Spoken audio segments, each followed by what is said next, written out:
আমাদের আজকের আলোচনার বিষয় হচ্ছে জৈব যৌগের সমানুতা। জৈব যৌগের সমানুতা হলো যে কিছু কিছু যৌগ আছে যাদের সংকেত এক এবং অভিন্ন হওয়া সত্ত্বেও এদের গাঠনিক সংকেতের ভিন্নতার কারণে এবং অনুস্থিত বিভিন্ন মূলক বা পরমাণুর ত্রিমাত্রিক বিন্যাসের ভিন্নতার কারণে এদের ভৌত ও রাসায়নিক ধর্মে অন্তত দু একটা পার্থক্য প্রকাশ পায়। সেসব জৈব যৌগকে পরস্পরের সমাণু বলা হয়। আমি আবারও বলছি যে যখন জৈব যৌগের আণবিক সংকেত একই কিন্তু এদের গাঠনিক সংকেত অথবা গাঠনিক সংকেতের মধ্যে কোনো মূলকের অবস্থানের ভিন্নতা আছে, তখন সেই সকল যৌগকে পরস্পরের সমাণু বলা হয়। এই সমাণুগুলার যে ধর্ম, এই ধর্মকে বলা হয় কি সমানুতা। তাহলে এই সমানুতাকে দুই ভাগে ভাগ করা যায়, একটা হচ্ছে গাঠনিক সমানুতা, আরেকটি হচ্ছে ত্রিমাত্রিক সমানুতা। গাঠনিক সমানুতা হচ্ছে যখন জৈব যৌগের গাঠনগত ভিন্নতার সৃষ্টি হয় কিন্তু আণবিক সংকেত এক, সেক্ষেত্রে সমানুতাটাকে বলা হয় গাঠনিক সমানুতা। কিন্তু যখন গঠন একই কিন্তু মৌলসমূহের ত্রিমাত্রিক অবস্থান ভিন্ন, সেক্ষেত্রে সেই সমানুতাকে বলা হয় ত্রিমাত্রিক সমানুতা। আমরা এখন আলোচনা করব গাঠনিক সমানুতা নিয়ে। গাঠনিক সমানুতাকে 5 ভাগে ভাগ করা যায়। একটা হচ্ছে চেইন সমানুতা, দ্বিতীয় হচ্ছে অবস্থান সমানুতা, তৃতীয় হচ্ছে কার্যকরীমূলক সমানুতা এবং মেটামারিজম ও টটোমারিজম। তাহলে গাঠনিক সমানুতাকে আমরা 5 ভাগে ভাগ করতে পারি। গাঠনিক সমানুতা এক হচ্ছে চেইন সমানুতা,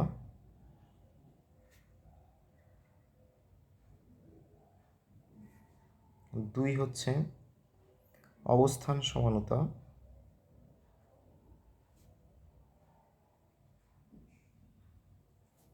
তিন হচ্ছে কার্যকরীমূলক সমানুতা,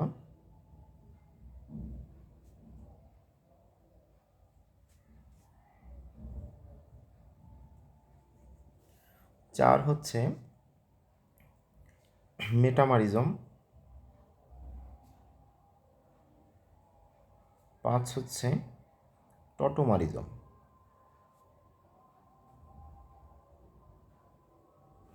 তাহলে দেখো গাঠনিক সমানুতা 5 ধরনের: চেইন সমানুতা, অবস্থান সমানুতা, কার্যকরীমূলক সমানুতা, মেটামারিজম এবং টটোমারিজম। আমরা প্রথমে দেখব চেইন সমানুতা। চেইন সমানুতা হচ্ছে যখন জৈব যৌগের আণবিক সংকেত একই কিন্তু কার্বন শিকলের দৈর্ঘ্যের পার্থক্য সৃষ্টি হয়, সেই ক্ষেত্রে চেইন সমানুতার সৃষ্টি হয়। যেমন আমি আবারও বলছি যে জৈব যৌগের আণবিক সংকেত এক কিন্তু তাদের কার্বন শিকলের দৈর্ঘ্য কম বেশি, অর্থাৎ কার্বন শিকলের হ্রাস বৃদ্ধির ফলে যেই সমানুতার সৃষ্টি হয় সেটাকে বলা হয় চেইন সমানুতা। খেয়াল রাখবা যে চেইন সমানুতাটা কখন সৃষ্টি হয়? যাদের আণবিক সংকেত এক কিন্তু কার্বন শিকলের দৈর্ঘ্য ভিন্ন। যেমন আমরা যদি C4H10, তার মানে যৌগটা হচ্ছে কি বিউটেন। বিউটেন এটা একটা অ্যালকেন। তাহলে এই যে বিউটেন, তার যদি আমরা একটা সংকেত লিখি, দেখো CH3 CH2 CH2 CH3, তাহলে এটা হলো butane, normal butane, N butane. এই যৌগটার সংকেত এভাবেও যদি আমরা লিখি যে CH3 CH3, এইখানে একটা CH3 দিলাম, তাহলে এই যৌগটার নাম হলো কি 2মিথাইল প্রোপেন। তাহলে দেখো যে প্রথম 1 নম্বর যে যৌগটা, সেখানে কার্বন শিকলে সংখ্যা ছিল কতটি? 4টি। সেখানে কার্বন শিকলের কার্বনের সংখ্যা ছিল 4টি এবং দ্বিতীয় যে যৌগ, সেখানে কার্বন শিকলের দৈর্ঘ্য ছিল 3টি। খেয়াল করো, প্রথম যৌগটার মধ্যে বিউটেন, সেখানে 1, এই 2, 3, এই 4। দ্বিতীয় যৌগে 1, 2, 3। দ্বিতীয় যৌগে একটা শাখা সৃষ্টি আছে, সেটা হচ্ছে মিথাইল। এখানে প্রথম যৌগটার মধ্যে এবং দ্বিতীয় যৌগটার মধ্যে দেখো কার্বন সংখ্যা 4টি আছে এবং হাইড্রোজেন সংখ্যা 10টি আছে। তাহলে উভয় যৌগের কিন্তু আণবিক সংকেত এক কিন্তু গাঠনিক সংকেত ভিন্ন। তাহলে আণবিক সংকেত একই কিন্তু গাঠনিক সংকেত ভিন্ন, তাইলে তারা পরস্পরের সমাণু। এখন এখানে পার্থক্যটা কি? পার্থক্য হচ্ছে কার্বন শিকলের দৈর্ঘ্যের হ্রাস বৃদ্ধি করছে, সুতরাং এরা পরস্পরের কি সমাণু? চেইন সমাণু, 1 এবং 2 পরস্পরের চেইন সমাণু। আমরা যদি আরও একটি উদাহরণ দেখাই, ধরো C5H12, তাহলে এর নাম হচ্ছে পেন্টেন। দেখো পেন্টেন, তাহলে পেন্টেনের ক্ষেত্রে আমরা একটা সাধারণ পেন্টেন লিখতে পারি, CH3 CH2 CH2 CH2 CH3, এটা একটা সাধারণ পেন্টেন। আবার দেখো যে CH3 CH CH3 CH2 CH3, খেয়াল করো এটা কিন্তু আর পেন্টেন থাকলো না, এটার নাম হলো 2-মিথাইল প্রোপেন বিউটেন, 2-মিথাইল বিউটেন। তাহলে দেখো আমরা যদি নাম্বারিং করি, নাম্বারিং করার ক্ষেত্রে এটার ক্ষেত্রে 1 2 3 4 5, এটার ক্ষেত্রে 1 2 3 4। তাহলে প্রথম যৌগটা পেন্টেন, কিন্তু দ্বিতীয় যৌগটা কি?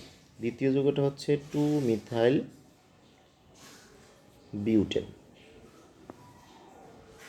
তাহলে এখানে যদি আমরা গণনা করে দেখি যে দ্বিতীয় যৌগেও কার্বন আছে 5টা এবং হাইড্রোজেন আছে 12টা, প্রথম যৌগেও কার্বন আছে 5টা, হাইড্রোজেন আছে 12টা, তাহলে উভয় যৌগের আণবিক সংকেত এক, কিন্তু তাদের কার্বন শিকলের দৈর্ঘ্যের হ্রাস বৃদ্ধি ঘটছে। যেহেতু আণবিক সংকেত এক, সুতরাং এরা পরস্পরের সমাণু, কিন্তু কার্বন শিকলের যেহেতু হ্রাস বৃদ্ধি ঘটে, সুতরাং এরা পরস্পরের চেইন সমাণু। কেমন সমাণু? চেইন সমাণু। আশা করি বিষয়টা তোমাদের ক্লিয়ার আছে।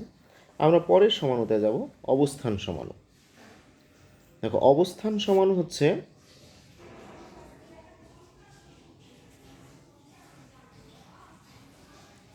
অবস্থান সমাণু। অবস্থান সমাণু বা অবস্থান সমাণুতা হচ্ছে যে কার্যকরী মূলকের অবস্থানের যদি পরিবর্তন ঘটে, তাহলে সেক্ষেত্রে যেই সমাণুতার সৃষ্টি হয় সেটাকে বলা হয় কি? অবস্থান সমাণু। এবং এই ধরনের যেই ধর্মটা তাকে বলা হয় অবস্থান সমানুতা। যেমন আমরা যদি দেখো যে CH3 CH2 CH2OH, এর নাম হচ্ছে প্রোপানল 1। আবার এই একই যৌগ আমরা এইভাবে লিখতে পারি, CH3 CH3, এইখানে OH। তাহলে আমরা যদি কার্যকরী মূলকের বিষয়টা বুঝি, যে এইখানে এই যৌগের মধ্যে কার্যকরী মূলক হচ্ছে কে? OH। এই যৌগের মধ্যে কার্যকরী মূলক হচ্ছে কি? OH, উভয়ই অ্যালকোহল। এখানে যদি আমরা সাধারণ সংকেত লিখি, অর্থাৎ এর আণবিক সংকেত লিখি, তাহলে দেখো C আছে 3, H আছে তোমার 8 এবং একটা অক্সিজেন। ঠিক এই যৌগের মধ্যে C আছে তোমার 3টি কার্বন, হাইড্রোজেন আছে 8টি এবং একটি অক্সিজেন, কিন্তু যৌগ দুটি ভিন্ন। প্রথম যৌগটি হচ্ছে প্রোপানল 1, দ্বিতীয়টি হচ্ছে প্রোপানল 2। তাহলে এই যে তোমার দুটি যৌগ যাদের একই আণবিক সংকেত কিন্তু গাঠনিক সংকেত ভিন্ন, অথবা কার্যকরী মূলকের অবস্থান ভিন্ন, এই ধরনের সমানুতাকে বলা হয় অবস্থান সমানুতা। আবার খেয়াল করো, কার্যকরী মূলকের অবস্থান ভিন্নতার কারণে যেই ধরনের সমানুতার সৃষ্টি হয় সেটাকে বলা হয় অবস্থান সমানুতা। আমরা আরও একটি উদাহরণ দেখতে পারি, যেমন ধরো alkyne, CH2 দ্বিবন্ধন CH CH2 CH3। তাহলে এই যৌগটি হচ্ছে 4 কার্বনের, সুতরাং এটার নাম হচ্ছে বিউটিন 1, অর্থাৎ এটার নাম হচ্ছে বিউটিন 1 অথবা বিউট 2 ইন। আবার যদি এটা এইভাবে লিখি, CH3 CH CH CH3, এটা হচ্ছে বিউট 2 ইন। খেয়াল করো উভয় ক্ষেত্রেই কিন্তু এদের সাধারণ সংকেত C4H8, C4H8। তাহলে উভয়ই অ্যালকিন, কিন্তু এই যে অ্যালকিনের যে কার্যকরী মূলক, অ্যালকিনের কার্যকরী মূলকের যে অবস্থান, সেই অবস্থানটা কিন্তু ভিন্ন। এইখানে দ্বিবন্ধন আছে তোমার 1 নাম্বার এবং 2 নাম্বারের মধ্যে, আর এই দ্বিতীয় যৌগের মধ্যে দ্বিবন্ধনের অবস্থান হচ্ছে 2 এবং 3-এর মধ্যে। দেখো 1 2 3 4, এখানে 1 2 3 4। তাহলে প্রথম যৌগটিতে আছে 1-2 এর মাঝখানে, দ্বিতীয় যৌগটিতে আছে 2-3-এর মাঝখানে। উভয়ের আণবিক সংকেত একই, কিন্তু তাদের কার্যকরী মূলক যে অ্যালকিন বা দ্বিবন্ধন, এদের অবস্থানের ভিন্নতার কারণে দুই ধরনের যৌগ সৃষ্টি হয়েছে এবং এদের রাসায়নিক ও ভৌত ধর্মে পার্থক্য আছে। সুতরাং এই ধরনের সমানুতাকে বলা হয় অবস্থান সমানুতা। এরপরে আমরা দেখব কার্যকরী মূলক সমানুতা। আচ্ছা, কার্যকরী মূলক সমানুতাটা হচ্ছে কি, দেখো এখানে বিষয়টা বোঝার আছে যে কার্যকরী মূলক সমানুতা। দেখো কার্যকরী মূলক সমানুতা হচ্ছে যে কি, যে এক ধরনের কার্যকরী মূলকযুক্ত যৌগ আবার যদি ভিন্ন ধরনের কার্যকরী মূলকযুক্ত যৌগের আণবিক সংকেত পরস্পর এক হয়, সেই ক্ষেত্রে যেই সমানুতা সৃষ্টি হয় সেটাকে বলা হয় কার্যকরী মূলক সমানুতা। যেমন C2H6O, এটা হচ্ছে একটা আণবিক সংকেত। এইখান থেকে দেখো আমরা CH3CH2OH লিখতে পারি। খেয়াল করো, কার্বন 2টা, হাইড্রোজেন আছে 3, 2 5 আর 1 6 আর অক্সিজেন। তাহলে এটা হচ্ছে কি ইথানল। আবার দেখো এইখানে অক্সিজেন রাখলাম, এইদিকে CH3 দিলাম, এইদিকে CH3 দিলাম, তাহলে এটা হলো কি ডাইমিথাইল ইথার, অর্থাৎ এটার নাম হচ্ছে ডাইমিথাইল ইথার। তাহলে এই যে দ্বিতীয় যৌগটা, সেই দ্বিতীয় যৌগটা হচ্ছে ডাইমিথাইল ইথার। তাহলে ডাইমিথাইল ইথার, প্রথম যৌগটা হচ্ছে ইথানল, সেটা এক ধরনের কার্যকরী মূলকযুক্ত, এবং দ্বিতীয় যৌগটা হচ্ছে ইথার, সে হচ্ছে ভিন্ন ধরনের কার্যকরী মূলকযুক্ত, কিন্তু উভয়ের আণবিক সংকেত একই। তাহলে খেয়াল করো যে যখন আণবিক সংকেত এক কিন্তু তাদের সমানুদয় বা সমানুগুলো, সমানু একাধিকও হতে পারে, তারা ভিন্ন সমগোত্রীয় শ্রেণীর, অর্থাৎ এক সমগোত্রীয় শ্রেণীর না, অর্থাৎ তাদের কার্যকরীমূলক ভিন্ন, সেই সকল যৌগগুলোকে বলা হয় কি, সেই সকল যৌগের যে সমানুতা, সেক্ষেত্রে তাদেরকে বলা হয় কি কার্যকরীমূলক সমানুতা।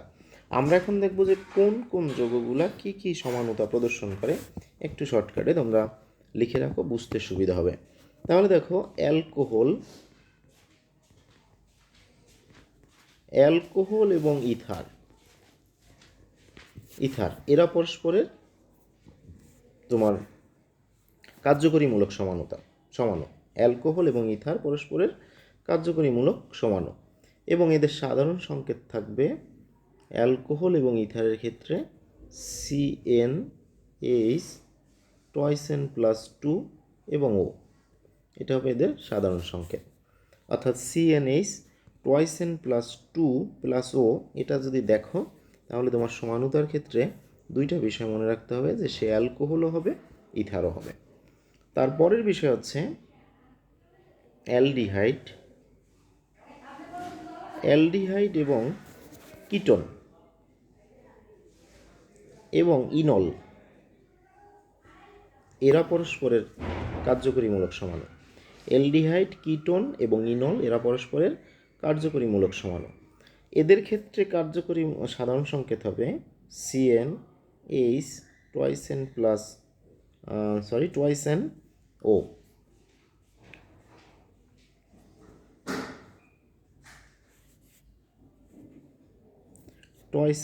অর্থাৎ প্রথম বিষয়টা খেয়াল করো, অ্যালকোহল এবং ইথার তখন হচ্ছে কার্বন যা থাকবে তার থেকে হাইড্রোজেন থাকবে দ্বিগুণের থেকে দুটি বেশি এবং তার সাথে অক্সিজেন। তখন এই ধরনের সংকেত দেখলে তুমি বুঝবা সেটা অ্যালকোহল এবং ইথার। দ্বিতীয়টা হচ্ছে যে কার্বন যা থাকবে তার থেকে হাইড্রোজেন দ্বিগুণ থাকবে এবং সাথে একটা অক্সিজেন, তখন সেটা হতে পারে অ্যালডিহাইড, কিটোন অথবা ইনল। এখন ইনল কি? ইনল মানে হচ্ছে একটা দ্বিবন্ধন থাকবে এবং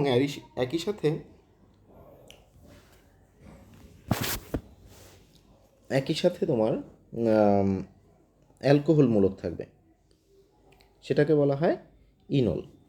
তারপরে হচ্ছে যে তবে যখন ইনল গঠিত হবে তখন সেটাকে তুমি আর কার্যকরী মূলক হিসেবে বিবেচনা করবা না, সেক্ষেত্রে সেটা হবে টটোমারিজম। অর্থাৎ অ্যালডিহাইড থেকে যদি কিটোন হয়, কিটোন থেকে যদি অ্যালডিহাইড হয় সেটা কার্যকরীমূলক সমাণু, কিন্তু অ্যালডিহাইড থেকে ইনল অথবা কিটোন থেকে ইনল সেটা কিন্তু টটোমারিজম। আমরা সামনে ব্যাখ্যা দেব।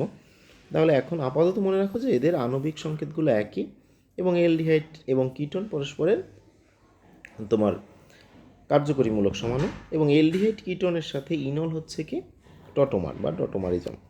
এর পরের বিষয়টা হচ্ছে অ্যাসিড, অর্থাৎ জৈব অ্যাসিড, অ্যাসিড এবং এস্টার এরা পরস্পরের কার্যকরীমূলক সমাণু।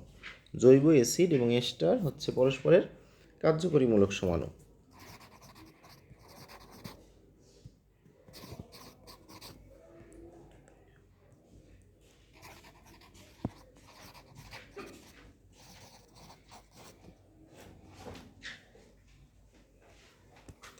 তাহলে জৈব অ্যাসিড এবং এস্টার এরা কার্যকরীমূলক সমাণু এবং এদের আণবিক অর্থাৎ সাধারণ সংকেত হবে CnH2NO2, অর্থাৎ কার্বন যা তার থেকে হাইড্রোজেন দ্বিগুণ থাকবে এবং এর সাথে অক্সিজেন যদি দুটা থাকে তাহলে সেটি হবে জৈব অ্যাসিড অথবা এস্টার, কিন্তু কার্বন যা তার থেকে হাইড্রোজেন দ্বিগুণ কিন্তু অক্সিজেন একটা, সেক্ষেত্রে হবে অ্যালডিহাইড অথবা কিটোন। এরপরে আমরা আরও দুইটি দেখব যে অ্যালকিন এবং সাইক্লো অ্যালকেন এরা পরস্পরের সমাণু। অ্যালকিন এবং সাইক্লো অ্যালকেন এরা পরস্পরের কার্যকরীমূলক সমাণু। তারপর হচ্ছে অ্যালকাইন সাইক্লো, তাহলে দেখো অ্যালকিনের সংকেত আমরা সাধারণত জানি যে অ্যালকিন মানে CnH2n, তারা হচ্ছে পরস্পরের কার্যকরীমূলক সমাণু। তাহলে দেখো যে অ্যালকোহলের সাথে ইথার, অ্যালডিহাইডের সাথে কিটোন, জৈব অ্যাসিডের সাথে এস্টার, অ্যালকিনের সাথে সাইক্লো অ্যালকেন, এরা পরস্পরের কার্যকরীমূলক সমাণু। এবং আরও একটি আছে যে অ্যালকাইন এবং সাইক্লো অ্যালকিন,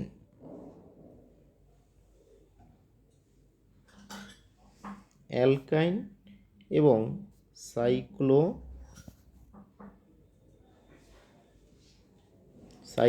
অ্যালকিন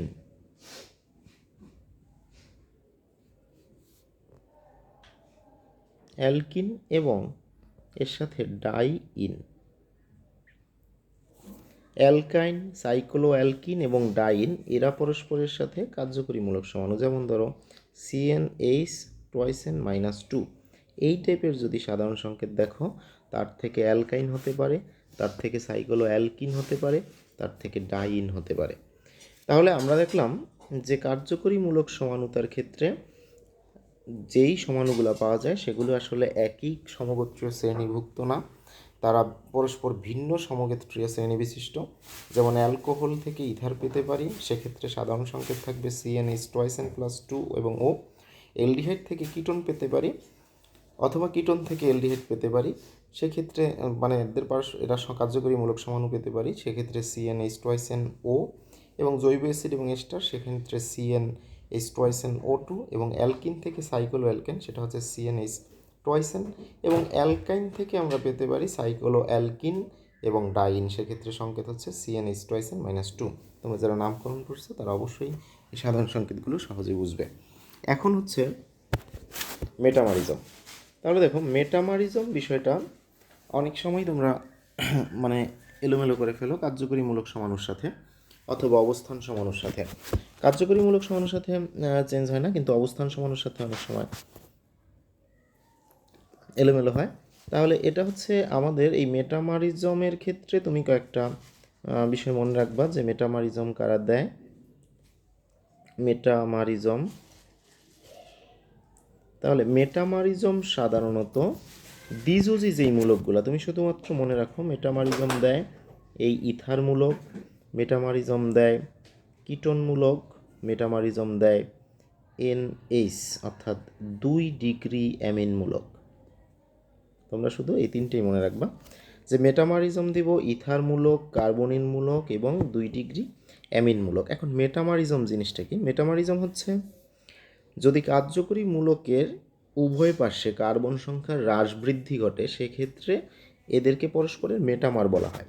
আমি আবারও বলি, মেটামার হচ্ছে মেটামারিজমটা হচ্ছে যদি কার্যকরী মূলকের দেখো দুই পাশ আছে দুইটা হাত, অর্থাৎ এরা প্রত্যেকেই দ্বিযোজী। অর্থাৎ মেটামারিজম দিব কারা? এই দুই যোজী যেই সকল মূলকগুলো আছে দুই যোজী মূলক, এই দ্বিযোজী মূলকের মধ্যে ইথার কার্বনিল অর্থাৎ কিটোন মূলক, এটা হচ্ছে ইথার মূলক, এটা হচ্ছে কিটোন মূলক, এবং এটা হচ্ছে 2 ডিগ্রি অ্যামিন মূলক। এই মূলকগুলো সাধারণত মেটামারিজম দেয়। তাহলে আমরা একটু উদাহরণের সাহায্যে দেখি, তাহলে বিষয়টা ক্লিয়ার হবে। মেটামারিজম হচ্ছে যেমন ধরো এই ইথার মূলক, এর উভয় পাশে আমরা CH2 রাখলাম, CH2 রাখলাম, আবার এখানে একটা CH2, এখানে একটা CH3, তাহলে এটা হচ্ছে ডাই ইথাইল ইথার। এখন এক্ষেত্রে যদি আমরা এই করি যে CH3O, CH2, CH2, CH3, খেয়াল করো যে কোনো সংখ্যার পরিবর্তন হয় না, কিন্তু এই যে দ্বিবন্ধনযুক্ত যেই কার্বন অর্থাৎ দ্বিযোজী যেই মূলক ইথার মূলক, সেই ইথার মূলকের উভয় পাশে কার্বনের সংখ্যার পরিবর্তন ঘটছে। এই ধরনের যৌগগুলোকে পরস্পরের মেটামার বলা হয়। আবার ধরো আমরা আরেকটা যদি উদাহরণ দেখি, যে কার্বন অর্থাৎ CO কীটনমূলক, এই কীটনমূলকের উভয় পাশে আমরা যদি কার্বন সংখ্যার হ্রাস বৃদ্ধি ঘটি, যেমন ধরো CH3 এক পাশে আছে, আর এইখানে ধরো CH3 CH2 দুইটা আছে, CH2 এটা আরেকটা লাগবে, CH2 CH3 একটা হতে পারে। আবার এই ক্ষেত্রে CH3 এক পাশে আছে আর অপর পাশে CH2 CH2 CH3। খেয়াল করো প্রথম যৌগটা হচ্ছে আমরা যদি নাম্বারিং করি, নাম্বারিং করলে দেখা যায় যে 1 2 3 4 5, এখানে হচ্ছে পেন্টানোন 3 অথবা পেন্ট 3 ওন, ঠিক আছে, পেন্ট 3 ওন। অপরদিকে এখানে 1 2 3 4 5, এটা হচ্ছে পেন্ট 2 ওন।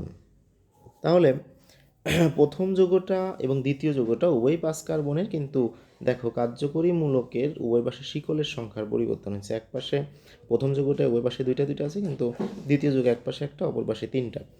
এই সকল ক্ষেত্রে এই যৌগগুলোকে বলা হয় কি? মেটামারিজম। আর পরস্পরের মেটামার, এবং এরা পরস্পর মেটামারিজম প্রদর্শন করে। এরপরে আছে তোমার টটোমারিজম। আচ্ছা, মেটামারিজমের পরে আছে টটোমারিজম। টটোমারিজম হচ্ছে তোমার যে টটোমারিজম কি? টটোমারিজম হচ্ছে যে যখন কার্যকরী মূলকগুলা স্বতঃস্ফূর্তভাবে একটা ভিন্ন কার্যকরী মূলকে কনভার্ট হয় বা পরিবর্তন হয়, সেই ঘটনাকে বলা হয় টটোমারিজম। এবং পরস্পরকে বলা হয় যৌগগুলোকে পরস্পরের টটোমার। যেমন আমি একটু বুঝাই যে টটোমারিজম, দেখো টটোমারিজমটা হচ্ছে যে কার্যকরী মূলকগুলো স্বতঃস্ফূর্তভাবে ভিন্ন কার্যকরী মূলকে রূপান্তরিত হয়। যেমন দেখো CH3 C দ্বিবন্ধন ও H, এটা একটা এলডিহাইড, অর্থাৎ এটার নাম হচ্ছে ইথানেল। এইখানে দেখো যে এইখান থেকে এরা কনভার্ট হতে পারে, অর্থাৎ অক্সিজেন যদি এই ইলেকট্রনটা নিয়ে নেয়, এইখান থেকে একটা হাইড্রোজেন এই কার্বনে মানে এইখানে একটা হাইড্রোজেনের বন্ধন এখানে আসে, আর একটা হাইড্রোজেন অক্সিজেনের সাথে যুক্ত হয়। অর্থাৎ আমি একটু ধরো বিস্তারিত বুঝাই, তোমার এটা মুছে দিলাম।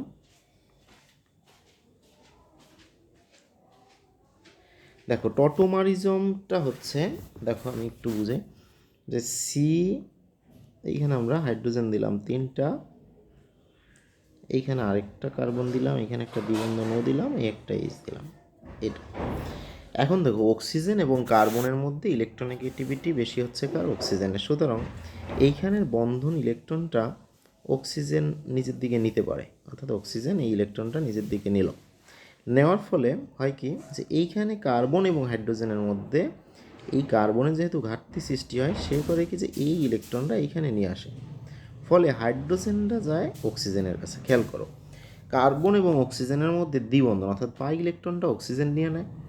সেই পাই ইলেকট্রনের ঘাটতি পূরণের জন্য কার্বন পার্শ্ববর্তী কার্বনের থেকে একটা হাইড্রোজেনের সাথে যেই পেয়ার করা যে ইলেকট্রনটা আছে, সেই ইলেকট্রনটা এই দিক নিয়ে আসে। ফলে হাইড্রোজেনটা ধনাত্মক আয়নে পরিণত হয়, সেই ধনাত্মক আয়নটা গিয়ে অক্সিজেনের সাথে যুক্ত হয়। তাহলে কীরকম হয়? এই কার্বনের সাথে দুইটা হাইড্রোজেন যুক্ত থাকে আর মাঝখানে একটা একক বন্ধন দ্বিবন্ধনে পরিণত হয়। এই কার্বন, তার সাথে একটা হাইড্রোজেন আছে, আর এইখানে একটা ওএইচ মূলকের সৃষ্টি হয়। তাহলে দেখো যে এইখানে ছিল এলডিহাইড, এইখানে হচ্ছে ইন এবং অল, তাহলে কি হলো, এলডিহাইড ইনলে পরিণত হলো। তাহলে এই ধরনের টটোমারিজমকে বলা হয় অ্যালডো ইনল টটোমারিজম। দেখো এটা হচ্ছে গিয়ে ইথানল, ইথানেল, এটা হচ্ছে তোমার 1 হাইড্রোক্সি ইথিন, অথবা যেহেতু অ্যালকোহল হিসাবে তুমি নামকরণ করবে তাহলে এটা হবে গিয়ে তোমার, এটা হবে তোমার যে ইথ 1 বা ইথিনল, ইথিনল এইভাবে দিতে পারো, যেটা হচ্ছে 1 ইথনল বা ইথিনল। তাহলে এটার নাম হচ্ছে তোমার গিয়ে ইনল। তাহলে এটা হলো অ্যালডো ইনল, অ্যালডো ইনল টটোমারিজম। ঠিক আছে, তাহলে অ্যালডো ইনল টটোমারিজম। তাহলে টটোমারিজমের কিছু শর্ত আছে। টটোমারিজমের শর্তের ক্ষেত্রে দেখো যে এই যে কার্বন, যে কার্যকরী মূলক, তার সাথে হচ্ছে কি যে যে কার্বনটা যুক্ত আছে সেই কার্বনটাকে বলা হয় কি আলফা কার্বন। তার মানে টটোমারিজম প্রদর্শন করতে হলে তাকে দুইটা শর্ত মানতে হবে।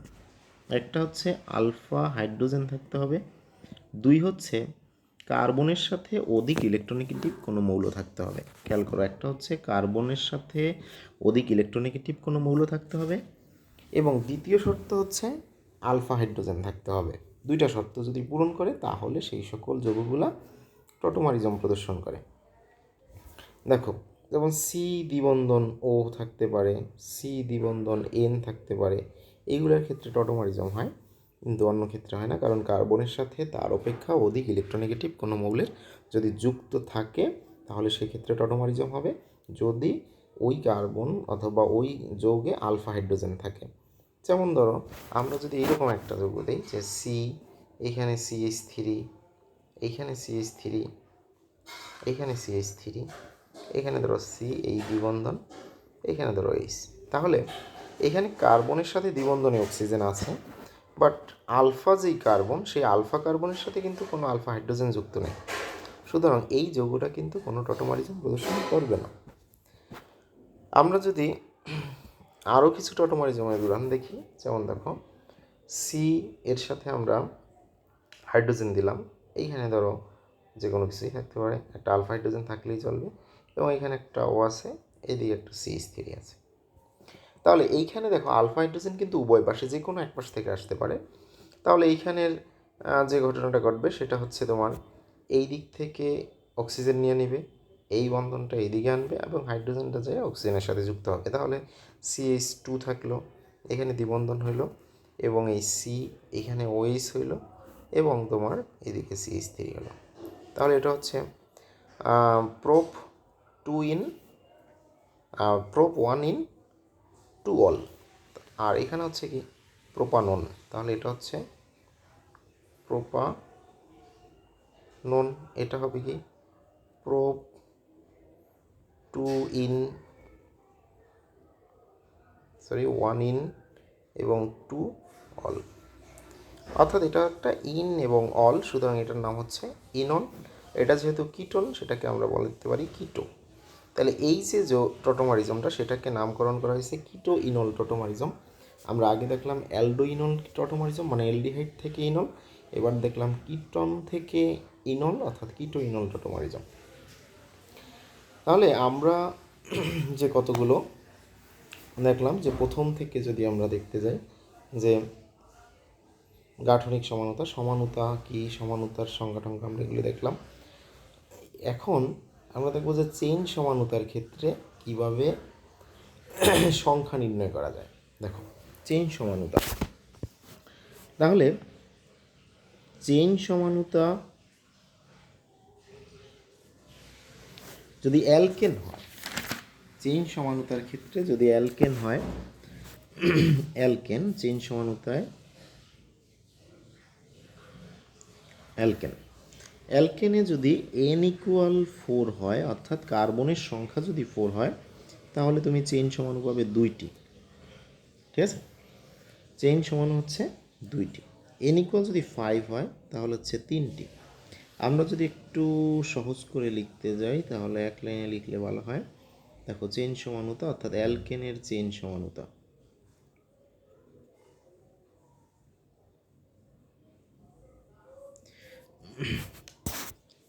দেখো অ্যালকেনের চেইন সমানুর সংখ্যা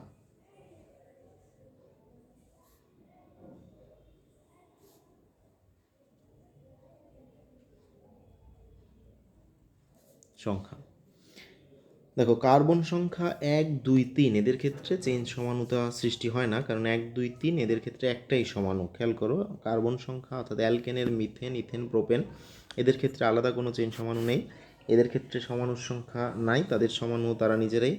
এবং কিন্তু 4 থেকে সমানুতা শুরু হয়, অর্থাৎ কার্বন সংখ্যা যদি C4 হয়, সি যদি 4 হয়, খেয়াল করো যে C4 এক্ষেত্রে সমানুর সংখ্যা হবে তোমার 2টি। C4 হলে সমাণু 2টি, সি যদি 5 হয় তাহলে সমাণু হচ্ছে 3টি, C6 হলে সমাণু হচ্ছে 5টি, C7 হলে সমাণু হচ্ছে 9টি, C8 হলে সমাণু হচ্ছে 18টি, C9 হলে সমাণু হচ্ছে 35 এবং C10 হলে সমাণু হচ্ছে 75। দেখো এখন তুমি যদি একটু ক্রম অনুসারে মনে রাখো, মনে রাখাটা কঠিন কিছু না। দেখো 2 আর 3 এর যোগফল কত? 5, 9 আর এর দ্বিগুণ কত? 18, তারপর 35 75। আচ্ছা এভাবে পড়বা 2 3 5 9 18 35 75। কোথা থেকে শুরু? 4 থেকে শুরু। তাহলে 2 3 5 9 18 35 75। তোমরা এইভাবে প্র্যাকটিস করবে যে কীভাবে এগুলা আসে, তাহলে মানে তোমার এমসিকিউতে আসতে পারে যে হেক্সেনের সমাণু সংখ্যা চেইন সমাণু সংখ্যা কতটি, তখন তুমি 5টি জানিয়ে দিলা। যেমন হেপ্টেন এর চেইন সমাণু সংখ্যা কত? 9টি। তবে এক্ষেত্রে হচ্ছে ধরো এই পর্যন্ত একটা সূত্র মেনটেন করে, কিন্তু এরপরে আর কোনো আসলে সূত্র মানে না। 2 3 4 5 9 2 3 5 9 18 35 75। তাহলে সমাণু আমরা আগামী ক্লাসে আলোক সমানুতা নিয়ে আলোচনা করব। আজকে এ পর্যন্ত থাকলো, ভালো থেকো সবাই।